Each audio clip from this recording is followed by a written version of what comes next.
சாந்த குணமுள்ளவர்கள் பூமியை சுதந்தரித்து மிகுந்த சமாதானத்தினால் மன மகிழ்ச்சியாய் இருப்பார்கள். சங்கீதம் 37:11.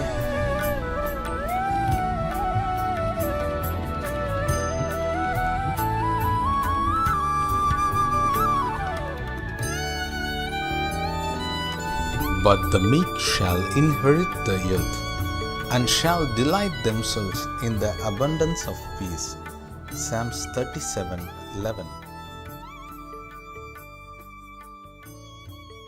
ஆண்டவரும் இரட்சகருமாகிய இயேசு கிறிஸ்துவின் நாமத்தினாலே யூடியூப் சேனல் மூலமாக செய்தியை கேட்டுக்கொண்டிருக்கிற தேவ பிள்ளைகள் யாவருக்கும் காட் கோசிஸ் மினிஸ்ட்ரி சார்பாக அன்பின் வாழ்த்துதலை தெரிவித்துக் கொள்கிறேன்.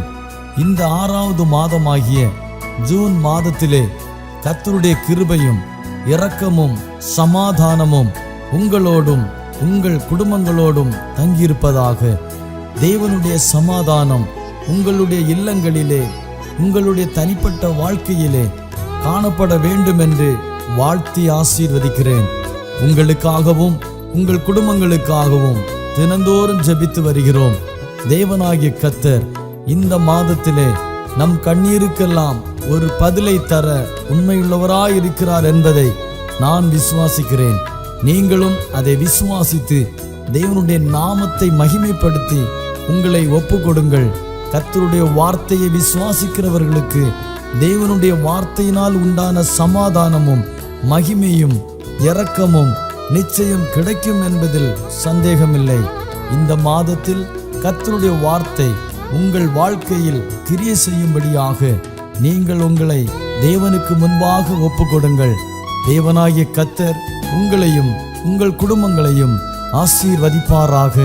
ஆமென்.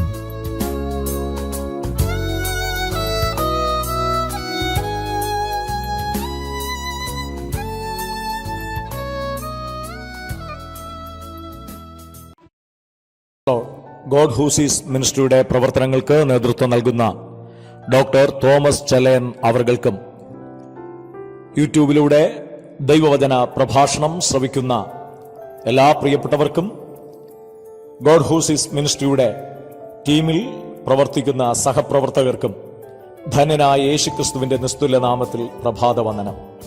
കഴിഞ്ഞുപോയ ഓരോ ദിനരാത്രങ്ങളും ഓരോ മാസവും സ്വർഗത്തിലെ ദൈവം നമ്മെ വഴി നടത്തി.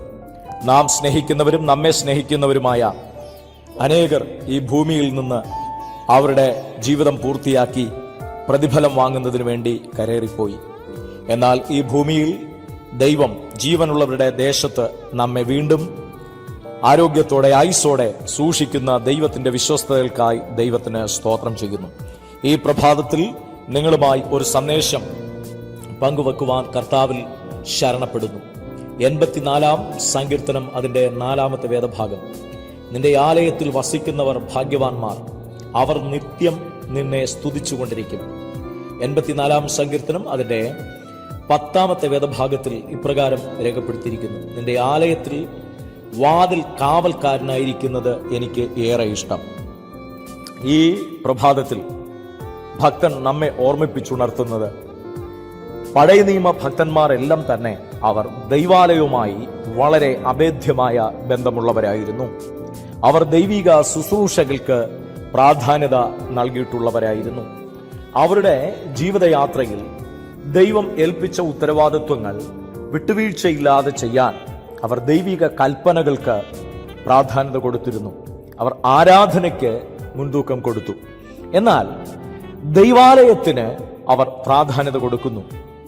ദുഷ്ടന്മാരുടെ കൂടാരങ്ങളിൽ പാർക്കുന്നതിനേക്കാൾ എൻ്റെ ദൈവത്തിൻ്റെ ആലയത്തിൽ കാവൽക്കാരനായിരിക്കുന്നത് എനിക്ക് ഏറെ ഇഷ്ടം. കാവൽക്കാരന്റെ പ്രത്യേകത തന്നെ ഏൽപ്പിച്ച ഉത്തരവാദിത്വം ഭംഗിയായി ചെയ്യുക എന്നതാണ്. ഉത്തരവാദിത്വത്തോടെ ചെയ്യുക എന്നുള്ളതാണ്. കാവൽക്കാരൻ എന്ന വാക്കിന് പ്രധാനമായി വളരെ അധികം അർത്ഥമുണ്ട്. ഒരു നിസ്സാര ഉത്തരവാദിത്വമല്ല, നിസ്സാര വിഷയമല്ല കാവൽക്കാരൻ ചെയ്യേണ്ടത്. വിശുദ്ധ വേദപുസ്തകത്തിൽ ഉടനീളം പരിശോധിക്കുമ്പോൾ ദൈവത്തോട് ഒരിക്കൽ ഒരു മനുഷ്യൻ ഭൂമിയിൽ നടന്നൊരു സംഭവവുമായി ബന്ധപ്പെട്ട് ദൈവം സംസാരിക്കുമ്പോൾ ദൈവത്തോട് മറുപടി സംസാരിക്കുകയാണ്. ഉൽപ്പത്തി പുസ്തകത്തിലേക്ക് നാം നമ്മുടെ ശ്രദ്ധ തിരിക്കുമ്പോൾ അവിടെ കയീൻ തന്റെ അനുജനായ ഹാബേലിനെ കൊല്ലുന്നു. യഹോവയായ ദൈവം ആ മനുഷ്യനോട് സംസാരിക്കുന്നു. ഉൽപ്പത്തി പുസ്തകം 4-ാം അധ്യായം അതിന്റെ 9-ാമത്തെ വേദഭാഗത്തിൽ ദൈവം കയീനോട് സംസാരിക്കുമ്പോൾ നിന്റെ അനുജൻ എവിടെയെന്ന് ചോദിക്കുമ്പോൾ കയീൻ ദൈവത്തോട് അടുത്തൊരു ചോദ്യം ചോദിക്കുന്നു, ഞാൻ അവന്റെ കാവൽക്കാരനോ? നോക്കൂ, ഓരോ മനുഷ്യരെയും ദൈവം ഈ ഭൂമിയിൽ സ്വന്തം സഹോദരങ്ങളുടെയും കുടുംബാംഗങ്ങളുടെയും മക്കളുടെയും ദൈവസഭയിലെ സഹവിശ്വാസികളുടെയും ലോകമെമ്പാടുമുള്ള സകല മനുഷ്യരുടെയും കാവൽക്കാരായി ഈ ഭൂമിയിൽ ആക്കിയിരിക്കുന്നു. ഈ രാവിലെ ദൈവവചനം ശ്രവിക്കുന്ന ശ്രോതാക്കളെ, രക്ഷിക്കപ്പെടാത്ത കോടാന കോടി ജനം ലോകത്തിലുണ്ട്. കോടിക്കണക്കിന് വരുന്ന നിരവധി ജനം രക്ഷിക്കപ്പെട്ടു, സത്യത്തിലും ആത്മാവിലും ദൈവത്തെ ആരാധിക്കുന്നു. എന്നാൽ ഇനിയും കോടിക്കണക്കിന് ജനം ലോകത്തിന്റെ വിവിധ ഭാഗങ്ങളിൽ പാപത്തിന്റെ പിടിയിൽ അമർന്നു കഴിയുകയാണ്. അവരുടെ കാവൽക്കാരാണ് നാം ഓരോരുത്തരും. അതുകൊണ്ട് തന്നെ യെഹെസ്കേൽ പ്രവാചക പുസ്തകം 33-ാം അധ്യായത്തിൽ പറയുന്നു, ദൈവം ഇസ്രായേലിനോടുള്ള ബന്ധത്തിൽ സംസാരിക്കുമ്പോൾ നിങ്ങളുടെ ഇടയിൽ നിന്ന് ഒരാളെ തിരഞ്ഞെടുത്ത് ദേശത്തിന്റെ കാവൽക്കാരനാക്കി വെക്കുക, അവന് ഉത്തരവാദിത്വം ഏൽപ്പിക്കുക എന്നത് പറയുന്നു. അങ്ങനെ ആ കാവൽക്കാരൻ കാവൽ കാത്തുകൊണ്ട് നിൽക്കുമ്പോൾ ദേശത്തു വരുവാൻ പോകുന്ന അനർത്ഥങ്ങളെക്കുറിച്ച് ആ കാവൽക്കാരനെ ദൈവം ഓർമ്മിപ്പിക്കും.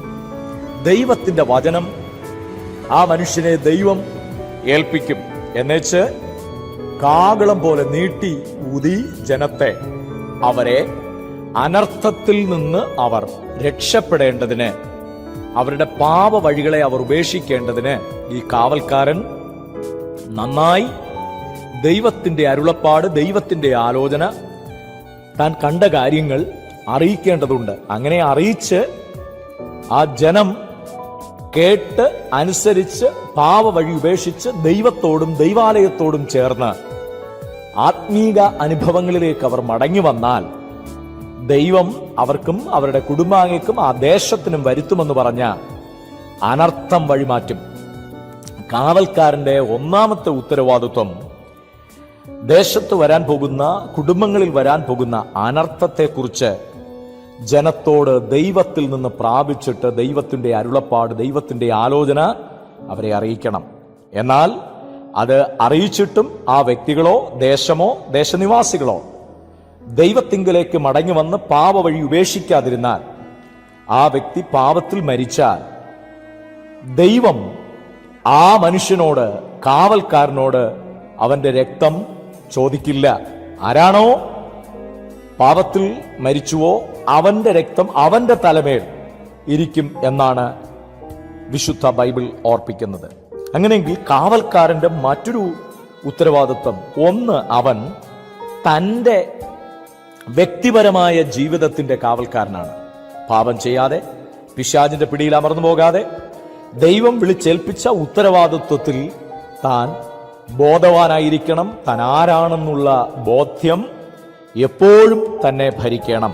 അങ്ങനെയെങ്കിൽ പുതിയ നിയമവിശ്വാസികളായ നാം ഓരോരുത്തരും ദൈവത്തിൽ നിന്ന് ജനിക്കുകയും ദൈവീക ദൗത്യത്തിനായി കാവൽക്കാരായി തിരഞ്ഞെടുക്കപ്പെട്ടതുകൊണ്ട് നാം നമ്മെ തന്നെ വ്യക്തിപരമായി പാപക്കറകൾ നമ്മുടെ ജീവിതത്തിൽ പറ്റാതെ നാം പരിശുദ്ധാത്മാവിന്റെ സഹായം കൊണ്ടും ദൈവവചനം കൊണ്ടും പരിശുദ്ധാത്മാവിലുള്ള ആശ്രയം കൊണ്ടും പാപവഴികളെ അതിജീവിച്ച്, പാപപ്രവൃത്തികളോട് അതിജീവിച്ച് മുന്നേറണം. അതുകൊണ്ട് എബ്രായ ലേഖന കർത്താവ് പറയുന്നു, പാപത്തോട് പോരാടുന്നതിൽ പ്രാണത്യാഗത്തോളം നാം എതിർത്ത് നിൽക്കേണ്ടതുണ്ട്. ഈ രാവിലെ നമ്മുടെ ജീവിതത്തിൽ വരാൻ പിശാചിരിക്കു വച്ചിരിക്കുന്ന സകല പാപ വഴികളെയും പഴുതടച്ച് അതിനെ ജയിക്കാൻ ഒരു കാവൽക്കാരൻ ഉത്തരവാദിത്വം ഉറപ്പായും വ്യക്തിപരമായി സൂക്ഷിക്കേണ്ടതുണ്ട്. 2, തൻ്റെ കുടുംബത്തിൻ്റെ കാവൽക്കാരനാണ്. തന്നെ ഏൽപ്പിച്ച ഭാര്യയെ, ഭർത്താവിനെ, മക്കളെ, ആരാണോ, സ്ത്രീയാണോ പുരുഷനാണോ ആരാണെങ്കിലും അവർ സൂക്ഷിക്കേണ്ടവരാണ്.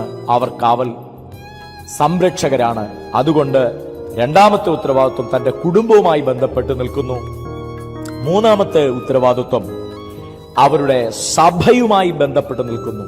അവരെ ഏൽപ്പിച്ച ദൈവസഭയിലെ അംഗങ്ങളെ, അത് പാസ്റ്ററാകാം, വിശ്വാസികളാകാം, കൂട്ടുവിശ്വാസികളാകാം, ആരുമായിക്കോട്ടെ, സ്ത്രീയാകാം, പുരുഷനാകാം, അവരോരോരുത്തരും പാപവഴിയിൽ പോകാതെ, പിശാചിന്റെ പിടിയിൽ അമർന്നു പോകാതിരിക്കാൻ അവർക്ക് വേണ്ടി മധ്യസ്ഥ അണയ്ക്കുക, പ്രബോധനങ്ങൾ പകർന്നു കൊടുക്കുക, അവർക്ക് വേണ്ടി സമയം വേർതിരിച്ച് പ്രാർത്ഥിച്ച് മധ്യസ്ഥ അണയ്ക്കുക എന്നുള്ളത് ഒരു കാവൽക്കാരന്റെ ഏറ്റവും വിലപ്പെട്ട ശുശ്രൂഷയാണ്. അതുകൊണ്ട് ഈ രാവിലെ ഈ സന്ദേശം കേൾക്കുന്ന ഓരോരുത്തരോടും പരിശുദ്ധാത്മ പറയുന്നു, നിങ്ങളെ ഏൽപ്പിച്ച ദൈവസഭയിൽ, നിങ്ങൾ ഉൾപ്പെട്ടു നിൽക്കുന്ന പ്രാദേശിക സഭയിൽ ഏറ്റവും വിലപ്പെട്ട വ്യക്തിയാണ്, കാവൽക്കാരനാണ്, കാവൽക്കാരിയാണ്.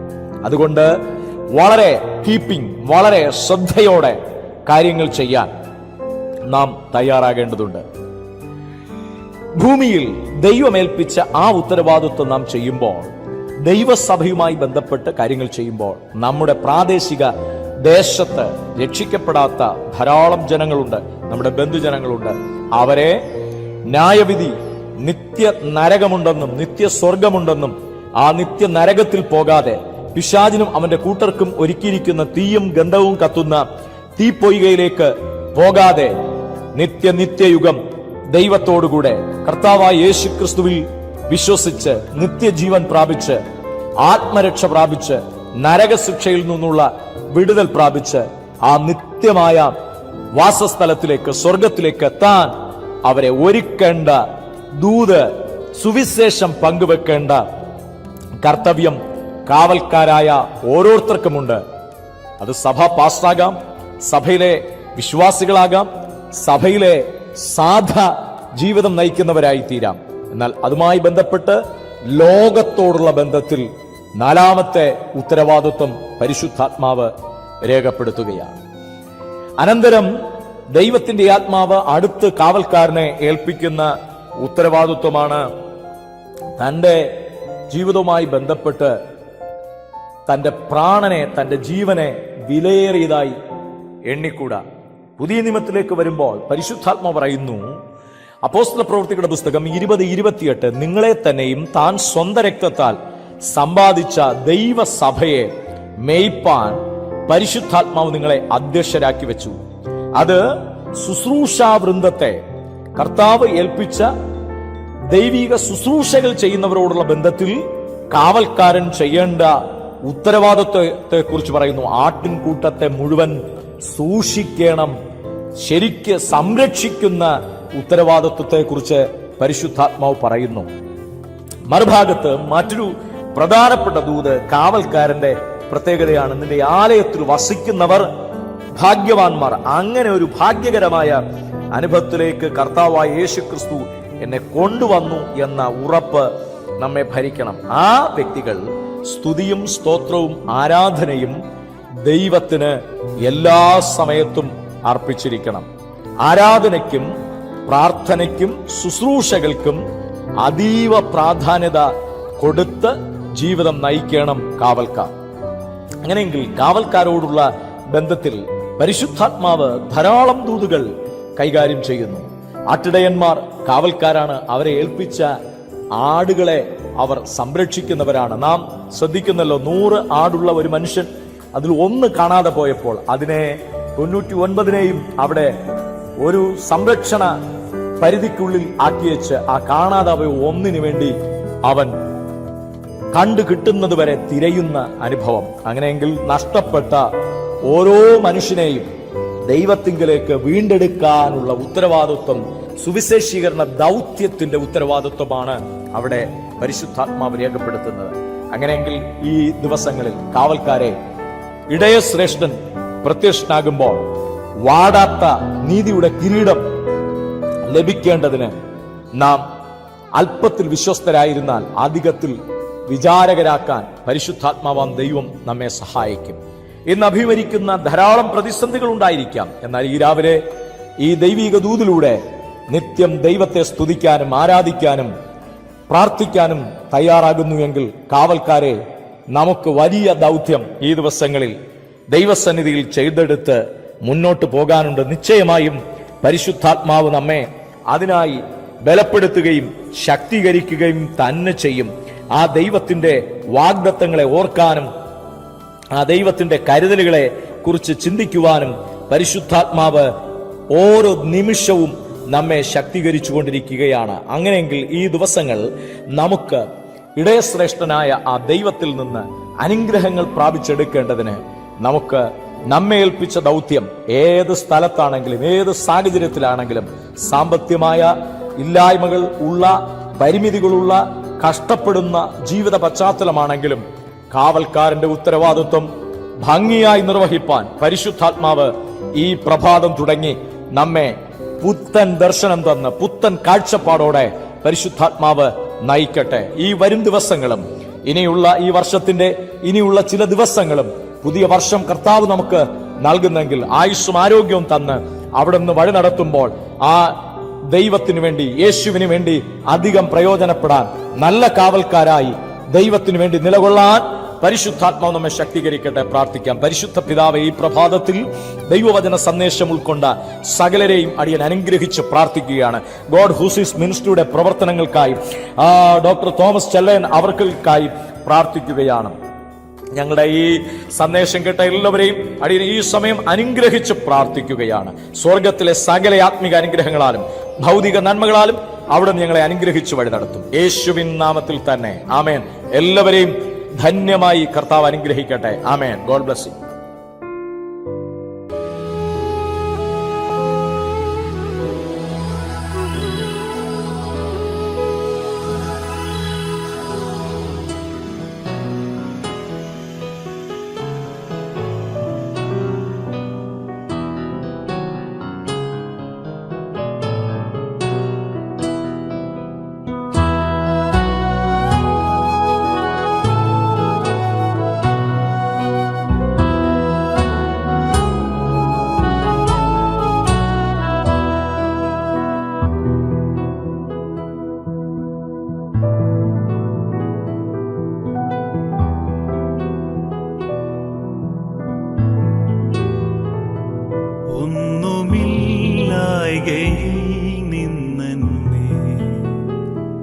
നിന്നുടെ ഛായയിൽ സൃഷ്ടിച്ചു നിത്യമായി സ്നേഹിച്ചെന്നെ നിന്റെ പുത്രനെ തന്നു രക്ഷിച്ചു നീ നിൻ മഹാകൃപയ്ക്കായി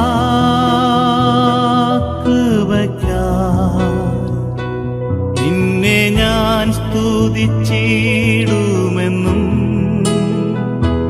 നിൻ മഹാകൃപയ്ക്കായി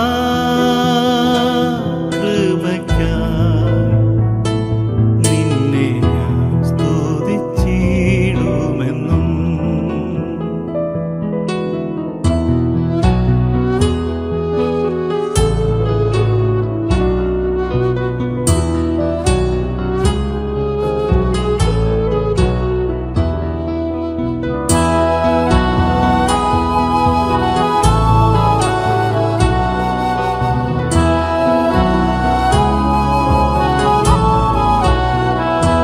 മോചനം വീണ്ടും ജനനവും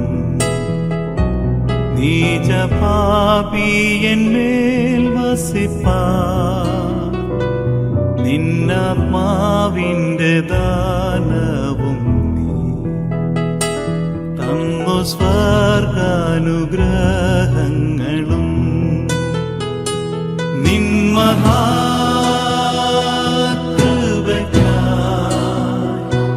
നിന്നെ ഞാൻ സ്തുതിച്ചിടുമെന്നും നിൻ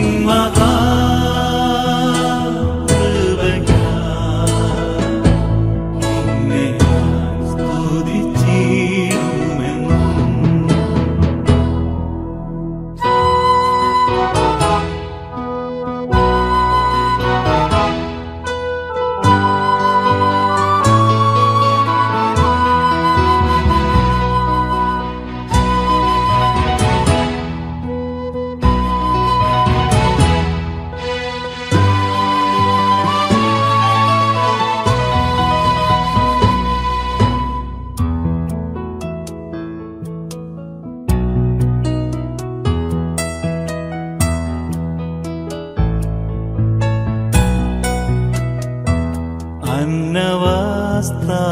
നന്മകളെ എണ്ണമില്ലാതെന്മേൽ ചൊരിഞ്ഞു. തിന്മകൾ സർവത്തിൽ നിന്നെന്നെ കൺമണി പോലെ കാക്കുന്നു നീ. നിൻ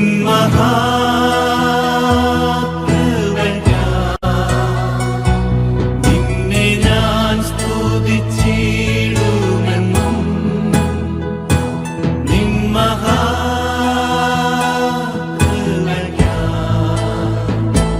നിന്നെ ഞാൻ സ്തുതിച്ചിടുമെന്നും.